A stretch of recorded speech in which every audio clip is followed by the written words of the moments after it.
So, I know it's been a while, but I'm a girl now.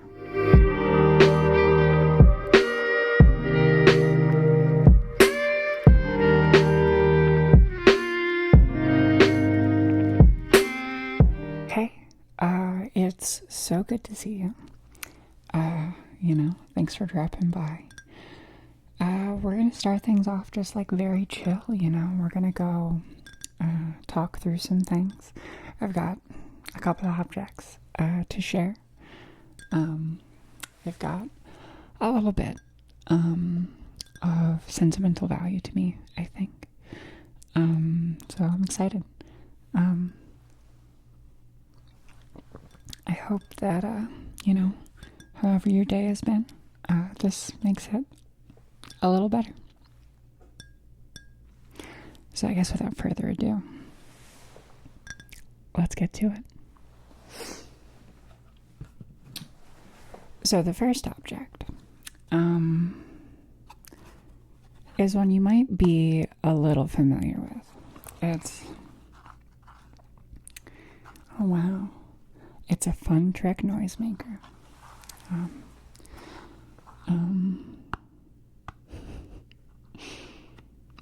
So they're poppets. I guess that's disingenuous. So they're not actually poppets. It's the box for some poppets. As I kind of said in the opening of this video, I'm a girl now. And at the beginning of my transition, my good friend Lindsay, right after I changed my name,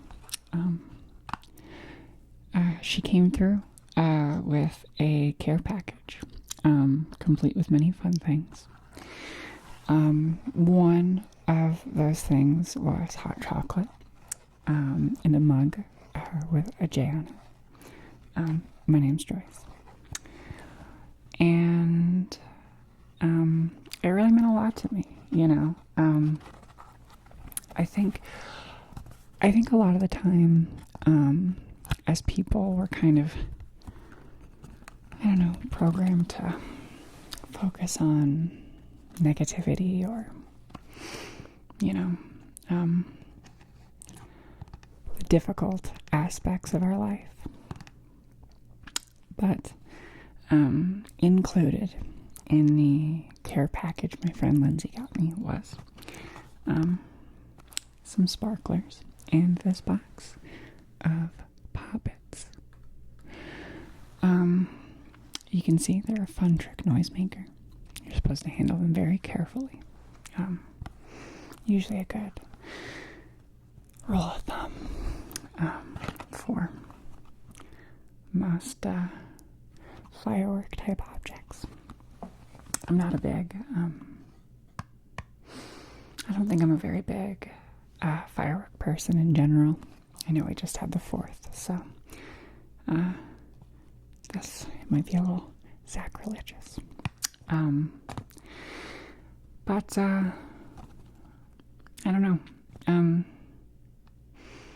Seeing the box makes me very happy. It reminds me, I don't know, of the celebration that life can be sometimes.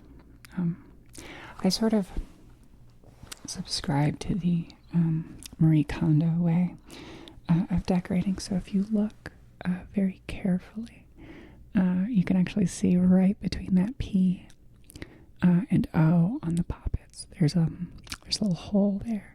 There's another one above the S. So normally, two little thumbtacks go through those holes, and I keep it on one of the bulletin boards behind me. I don't know, just to remind me of good times. Yeah, that's the first object. Where next?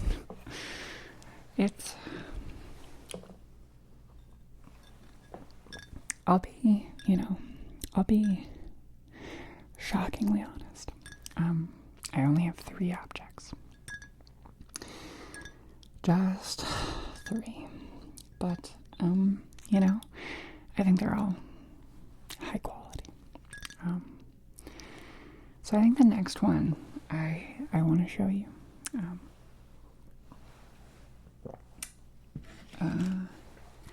is this little guy. You can kind of hear already that it's got plastic. It's a little bit harder of a case than the cardboard poppets container was. And I guess without further ado, it is a mini disc.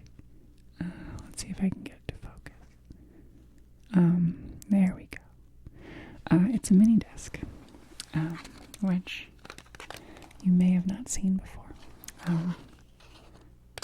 because it's a little bit of an antiquated piece of technology. I can hear you right now. You're saying, Joyce, why?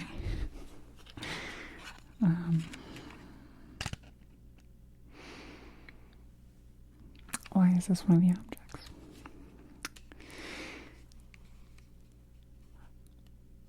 And I wish I had a little bit better of an answer. But I just kind of think they're neat. I work primarily in audio. And so I've got, now in the future, we have these 2 lovely microphones to give you a little bit of a stereo effect, and to give me a little something to do. But I work in audio, and mini discs have always sort of been a good luck charm of mine.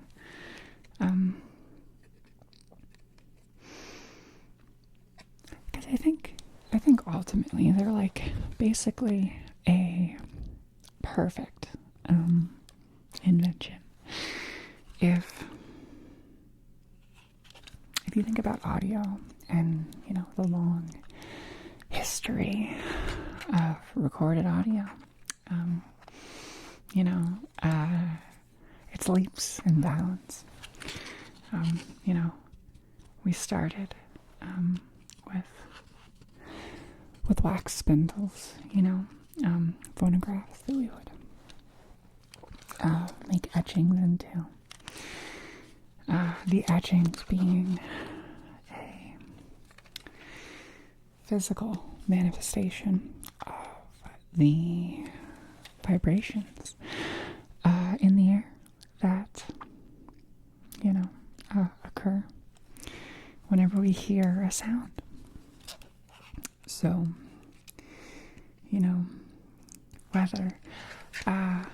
whether it started off as a bang, a cannon blast, a crack of thunder, or something slightly more delicate like the human voice. All sound really is vibrations traveling through a medium, usually air. So when we started, it was a etching and a wax spindle that was a physical manifestation of the vibrations. And over time, we expanded on it.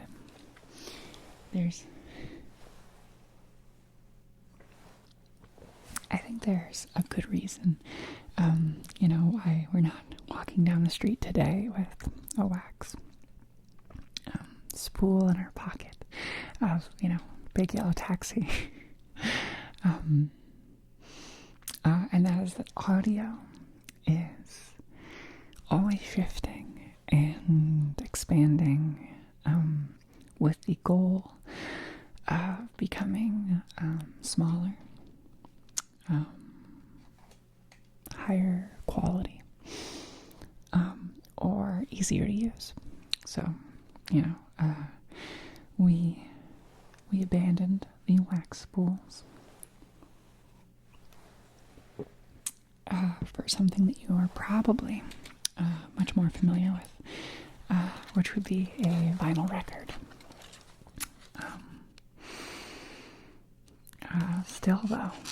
Still a etching of the physical, of the sound wave. As time went on, though, we expanded. I think the next big leap, at least in terms of quality, or size, or ease of use, after the record, was probably magnetic tape. Commonly, you would see it today as a cassette tape, or, if we traveled a little bit back in time, where we traveled into my living room, where I have one, a reel-to-reel. Magnetic tape, though, being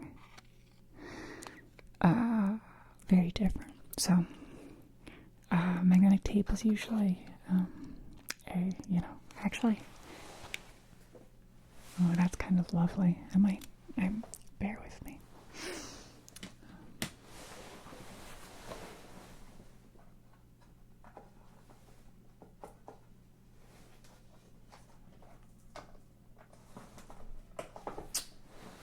It's not going to come down.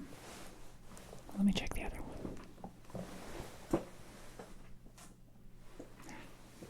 I'll show them another time.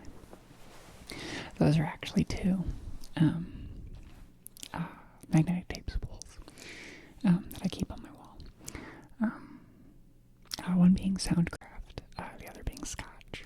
I just like how they look. But it was, it wasn't vinyl, I don't believe. I believe it's a transparent plastic that is then treated with a metallic, usually a film, that is applied to the tape. And then is run through a tape machine. Whether that be your cassette or your reel-to-reel. And there's a little tape head inside that is either writing down magnetic information onto the, metallic treatment that has been put on the tape. Or, it is listening and reading the magnetic tape as it runs through. I hope I said that correctly, now that I'm thinking back. Let's try that again. So, as the tape is run over the tape head, it is either being recorded over or played back. And a kind of a fun idiosyncrasy of magnetic tape is that over time, listening to it will actually destroy it. The tape head, every time it reads the tape, is actually, destroying the stored electromagnetic impulses in the tape. So, over time, the quality usually will go down. But also another quick fun fact about magnetic tape. As you can tell, I love audio. Another quick aside about magnetic tape is that while the technology over time, similar to, say,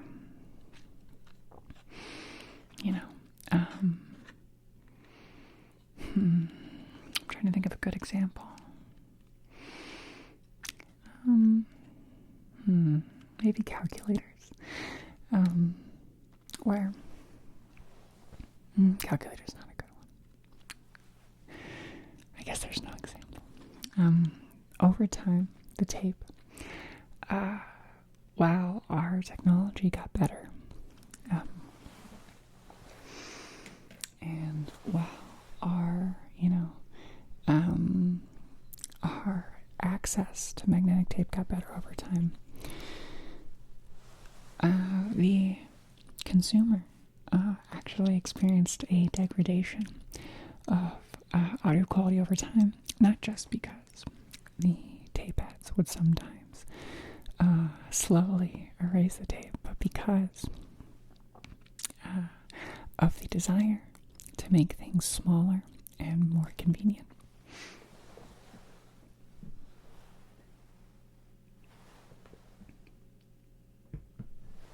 So, over time, as we moved to our cassettes, they were no longer just, tape that you would run through.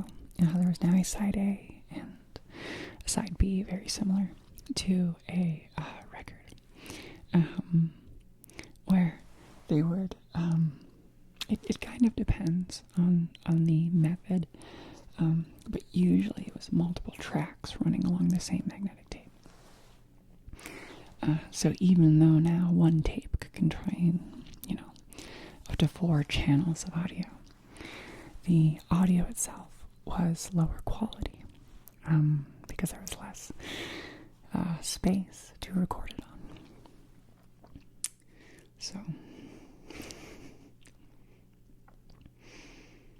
So the cassette wasn't doing it. So our next leap and bound is where we go digital. Now,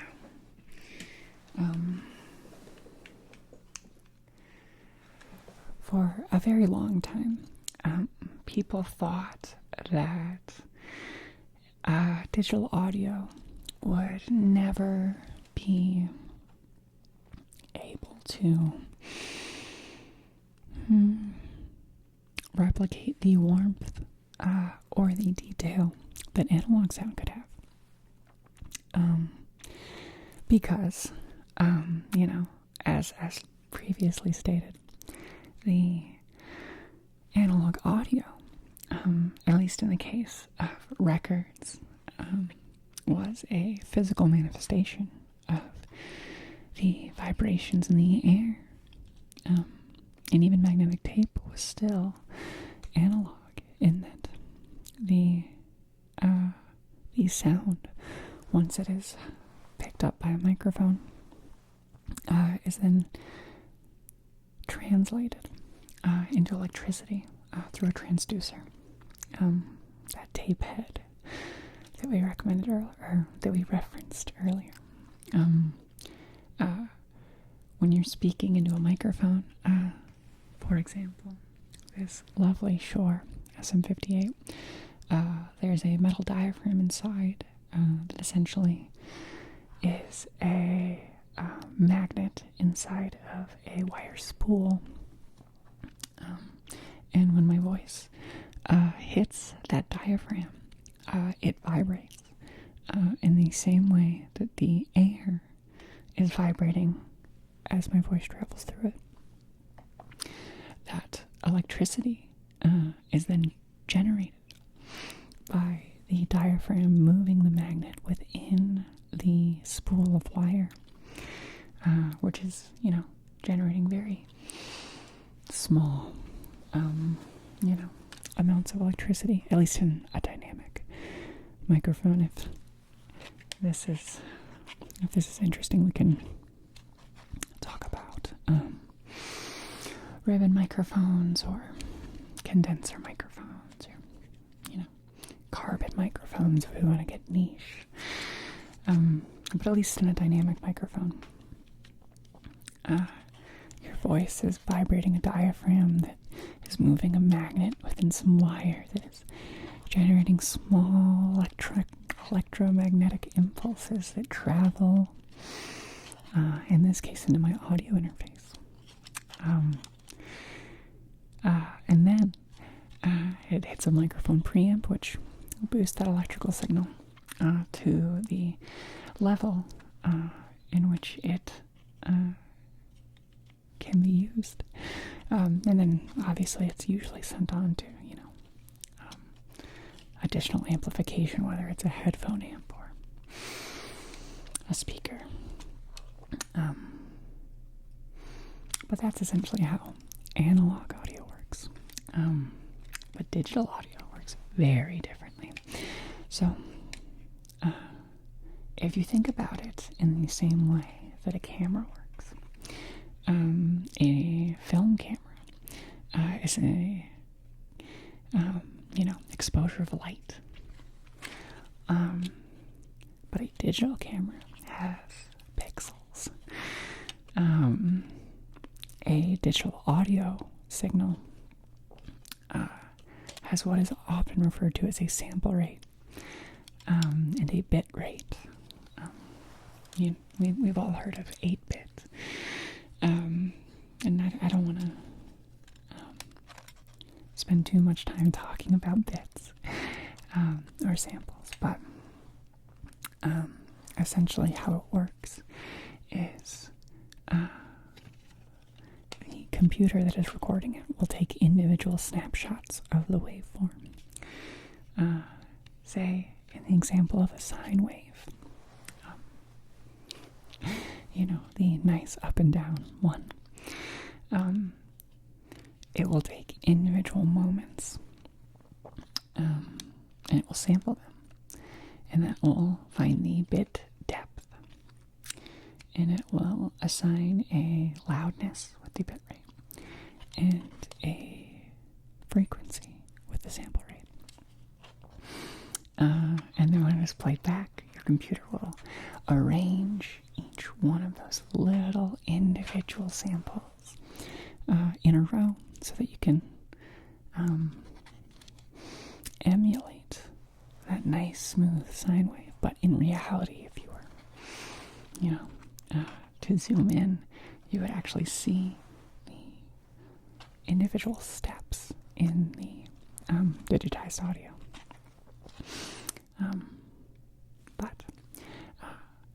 So for a long time, digital audio sounded very cold.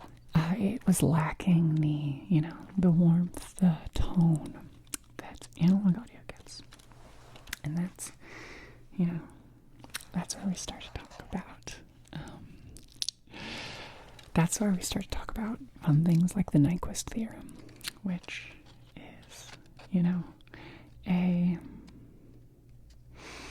a concept that wasn't invented for audio, but is very commonly used for it. And what the Nyquist theorem states is that in order to accurately capture a waveform, you need to capture the waveform at twice the rate as the highest frequency of wave that you are trying to capture. And while that statement might not make a ton of sense right off the bat, I can explain. So the human hearing range is generally accepted to be between 20 hertz and 20 kilohertz. Obviously, there is no standard human. I think I am, evidence of that.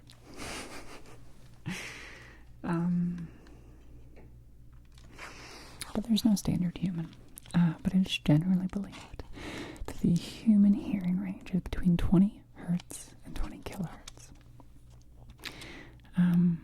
20 kilohertz being a signal that vibrates, I should say, or repeats 20,000 times a second. 20 hertz being just 20 times in a second. So, on the lower end, the slower repetitions end up being a lower frequency, and that's where you get that nice bass note.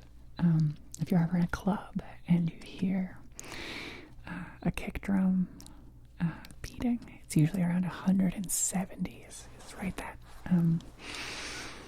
feeling in the chest you get. And then if we go upwards, the human voice is, relatively between like 500 hertz and I'd say around 12 to 14K. And then higher frequency noises can get even higher.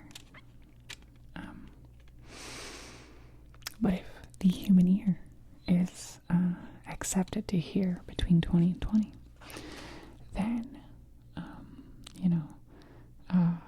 in order to replicate those 20,000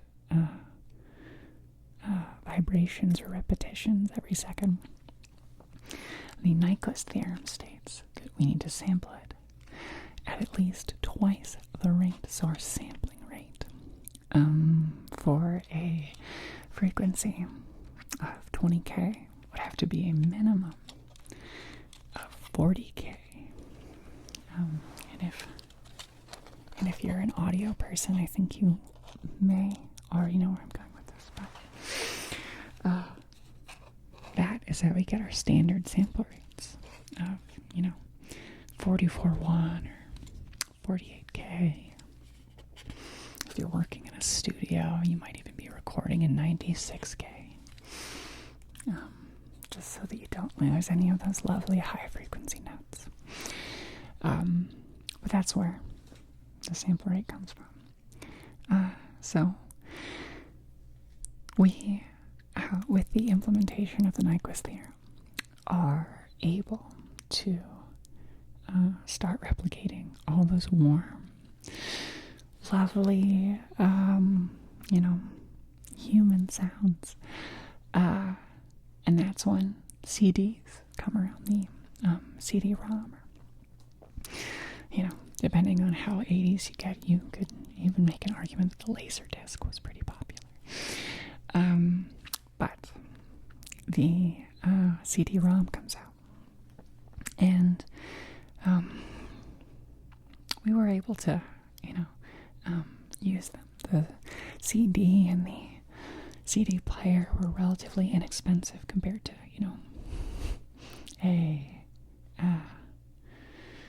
a reel-to-reel. But for a while, we were using lossless file formats that took up quite a bit of space on CD-ROMs. The modern-day equivalent of what we used to be using would either be an A for a wave, two lossless file formats developed by Apple and Windows, respectively. But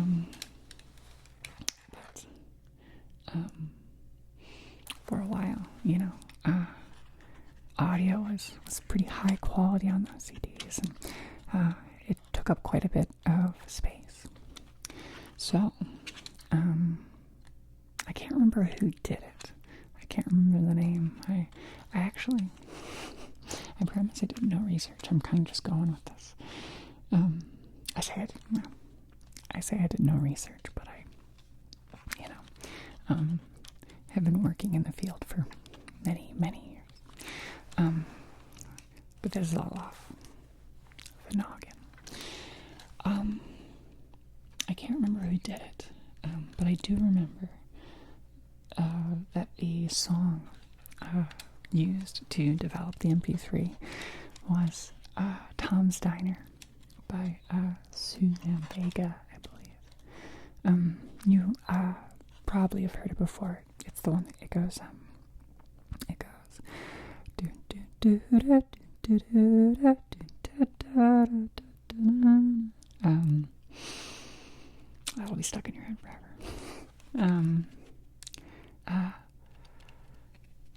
But an MP3 is the first, not necessarily the first, I think there were others, but the first widely successful compressed file format. So the recorded audio with the implementation of the Nyquist theorem is now at the level where it is as good, if not better in some cases, than analog sound.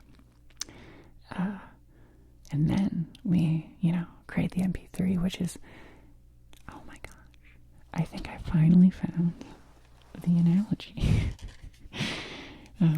A scant 10 minutes later, but similar to tape, and how tape, over time, the perceived quality got lower. The perceived quality of an MP3 is probably lower than a lossless file format. But it took up less space, so now you could have a full-length album on one disc rather than multiple. So that brings us to the mini disc. My good luck charm.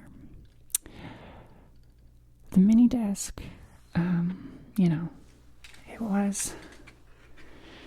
it burned bright and shortly.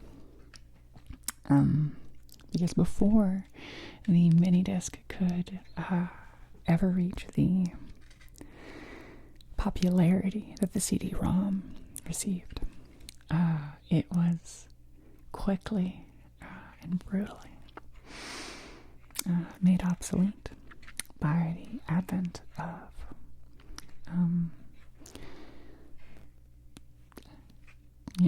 downloaded music, with Napster, with iTunes, iPods. The MP3 suddenly became the easiest, simplest, and smallest. It's much more mini than this mini disc. Conceivably, it takes up almost no space, just energy. So, with the advent of the MP3 and downloadable music on the internet, the mini disc really never stood a chance. It's still stuck around, primarily in performance industries, less as a consumer product. Mostly because they could be programmed to stop after playing each track. So if you were, say, a sound designer working on a play, you could have multiple mini discs set up. One to play different, rain sounds, one to play thunder, one with the wind, and you'd be able to cue up multiple sounds to create soundscapes, and after hitting play, when the track was over, it would stop. So, as a cueing mechanism, the mini disc stuck around, but not very long into the 2000s. So, yeah, I don't know. That's the story. That's the tell part of this show. I just think they're neat. I think there's a lot of tragic history. I really enjoy collecting antiquated audio. So throughout my apartment, you'll find various records, reel-to-reel, CD players, mini discs. Just because, I don't know, I think there's something beautiful about something that has been perfectly designed for a purpose that doesn't exist anymore. Yeah.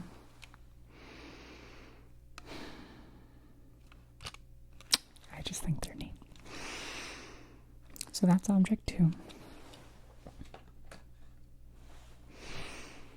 Now, I wish I had been more thorough, I should say, with the planning of this video, because the 3 objects, there's no through line. They're just objects that I like. So this next one,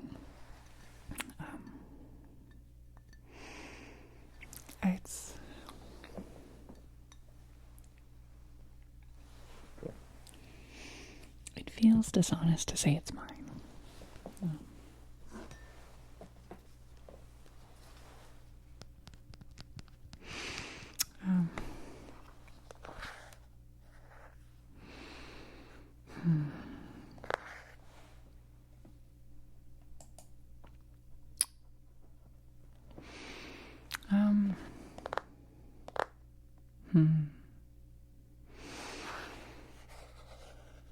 You can kind of hear that. So this is a Hewlett-Packard. Let's see. I hope it focuses. It is a Hewlett-Packard 11C scientific calculator. And on the back here, it's got a few equations to maybe help you with your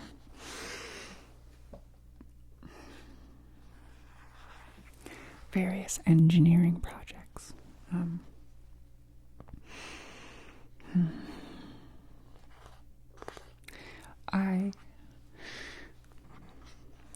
I guess this comes with a story. So, when I was 4, is probably the first time that I saw this calculator. I was in my grandfather's room. I'm sure I was being annoying, as 4-year-olds are wont to do. And I saw it on my grandfather's desk. And I don't think I had, really ever seen anything quite like it. It's quite imposing. And so I asked my grandfather what it was and if I could see it. He said it was a special calculator, and that he would love to let me see it. But unfortunately, the calculator belonged to a giant that lived in the sky. And if I touched it, the giant would find out, and he would come down, and he would destroy our house.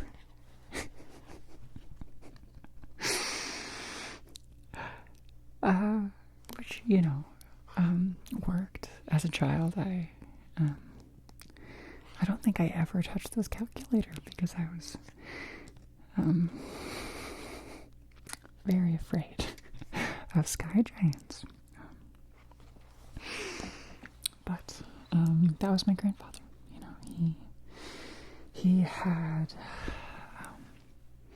a story for everything. When we were little kids, he used to tell us the story of the Phantom Gobbler. And I can't probably tell you anything about the Phantom Gobbler. Or, the story itself. Because I was very young when it was told to me. But my mother, interestingly enough, remembers it because, we visited my grandparents in Michigan.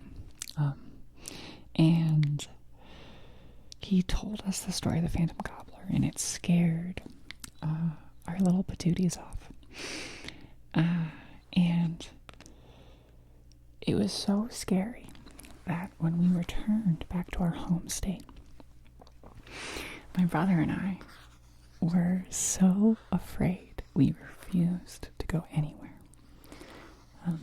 So my mother, desperate, I think, to get us out of the house, or, to the library at least, she called up my grandfather and said, they're only at the house, they're terrified, they can't sleep.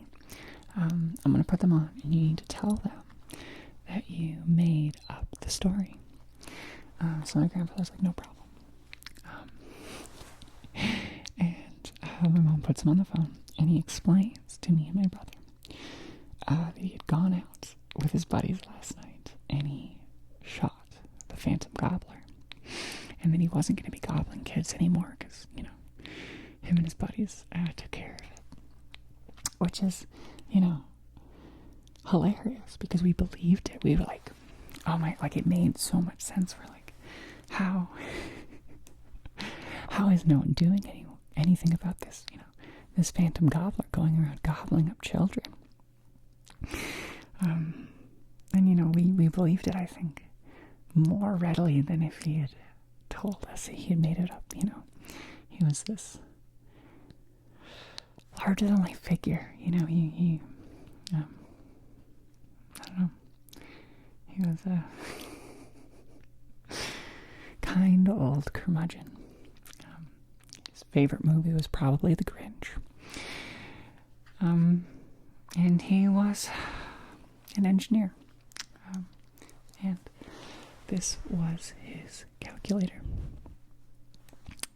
He passed away a number of years ago, and we were going through all of his old things, and I came across this calculator, and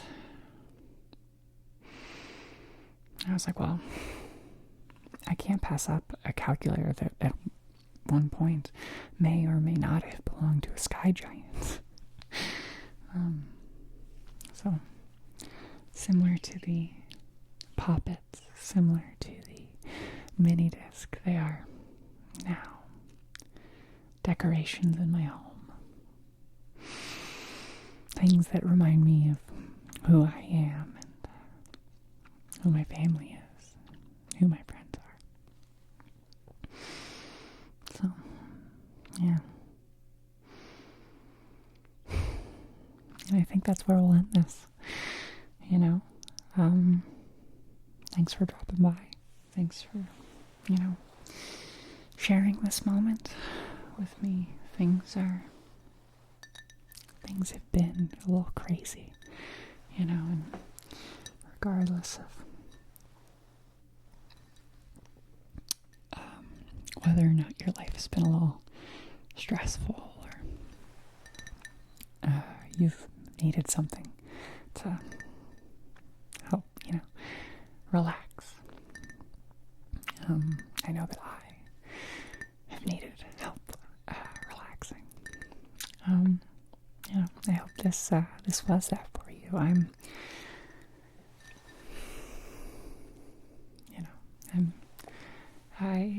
making content again.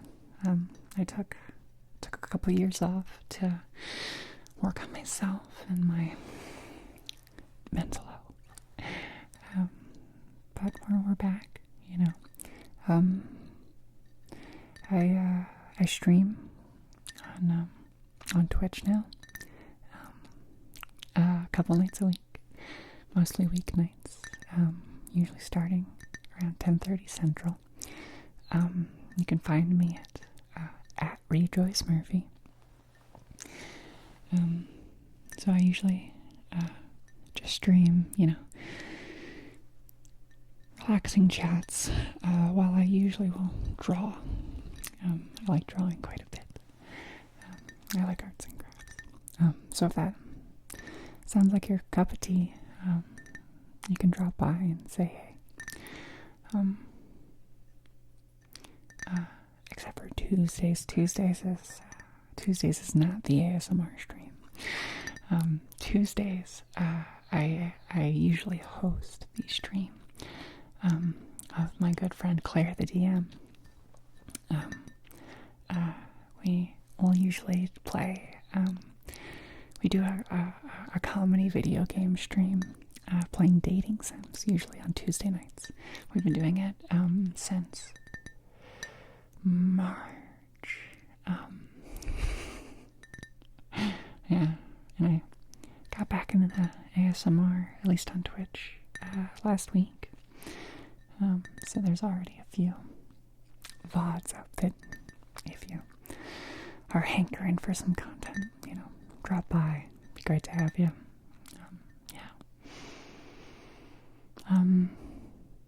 Yeah. Oh my gosh, and I also have been working on some music. Kind of getting back to the, creative space that I love to live in and be in. So if you like music or want to support that as well, you can find me on Spotify or Apple Music, at Rejoice Murphy as well. Aside from that, hopefully you'll see me again soon, and I'll see you, and we'll never have problems again. I'm kidding, but thanks for dropping by, and I'll see you later.